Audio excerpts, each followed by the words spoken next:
SB Shangter YouTube channel Glowlom Fikati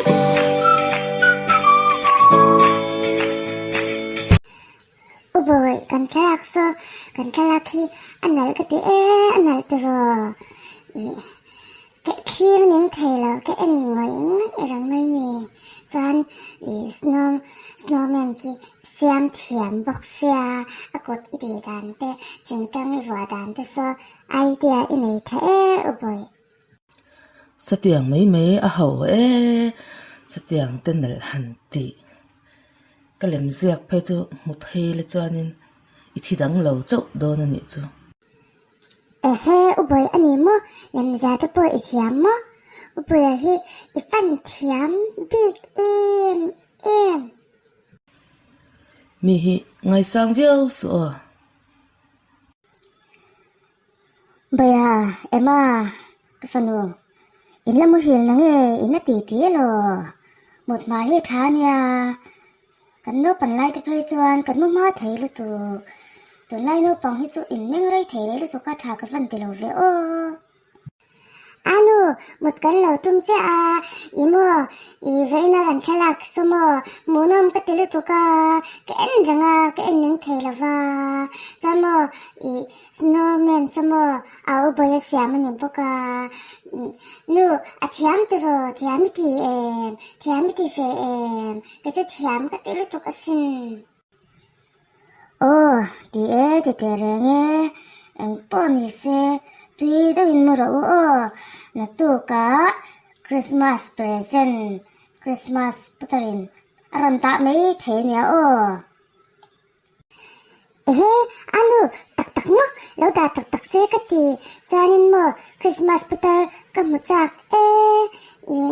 zana tui do in ka mu nga na tu si nga Christmas putar chanin present chu lo da se ka fan ti tak anu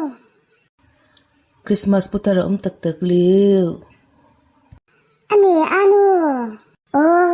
ipapo Christmas putar lam angin inthuam se Christmas putar angkha ani ve melom chatiang bukin kan vain kan di thei fekalom tak mo Icha thave ngot mai ole ti khan trong to lo khan mu to ro ole ole anu an mu ange baya nang po mu ve to ro le ole anu pui baya tui do in im hel do nia mang tha ema nang po mang tha le anu mang tha le u bai ka mu ta chok la ve ke po Christmas putar lo kal hun I chan me ka du I chang chuak lawang mu hil ringot ro ase cha box si lo mu hil turi min ti zo che kha thu oi ro thu oi hi thania ka thu po I oi ngai bok kha le ni u bai ka me me chung ha nar to mia song cho no pong te si nar se le nga la ole ka mu thlain ka na la ka shi la wa na ta chu ka du le ne mu thlain en tin ne ka sha thang nar kha tum lo la ni mai kam mu hil le thengem mu thil tum ve le phot tiang an chuak lo mai khoba no pong te chu an mu to mo nu emai nu ka mu tir fela ka ran chok ta ni kha an mu hil ve mai tu ra ka ngai mu hil ve mai tu ra nga yang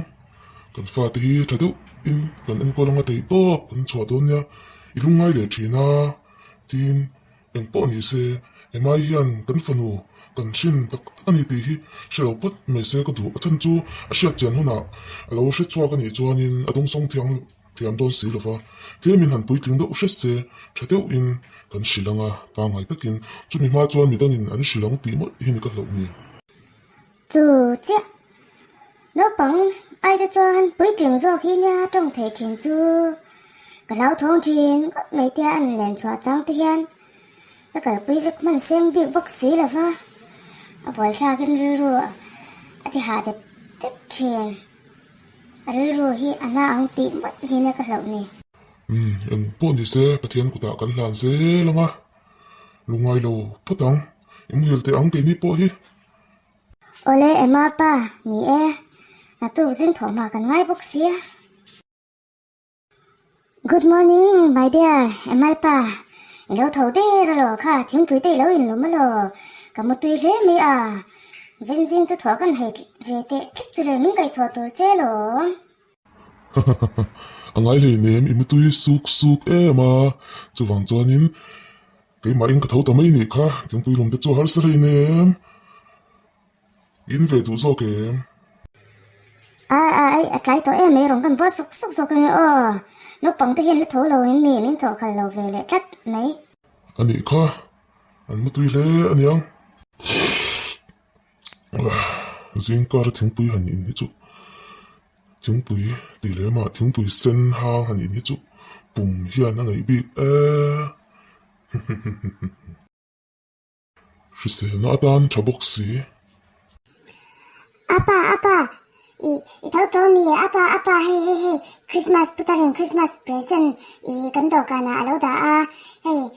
apa ka hong don o ka hong chak to li to apa ko ya nge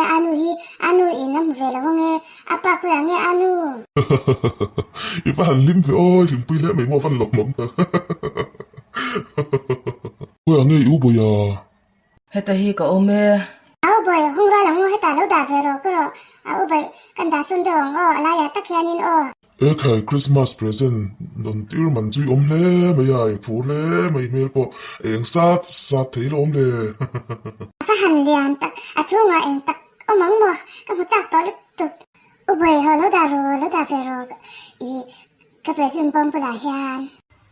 ka lo da do na lo mol che hianin o Unaw kan niya a bom po ay ang chay mas putarin na lauti mas putar hi a fil apa ano yung fundrait tak rong bol ni khai ma poi te i du le aw la inu chu ano talo kalte Christmas present lian tok may kandong niya o Christmas putarin na lauti Ole buite ka be chon hi hei aliam tre pa ka ron phe ni mai Ole anu ke cha tian ka thu chi langa ke en char chari don Ubai thu vero ole amak e tro ubai ain ang cha ain te cha male anu chu van re tak lo hun to me ni ka do ni khai Christmas present nin thong ni mo anu lo chu vat te ka hong chak to nia ole hong chak to ba ka han hong ula kan hong ma saber nge chunga sen moi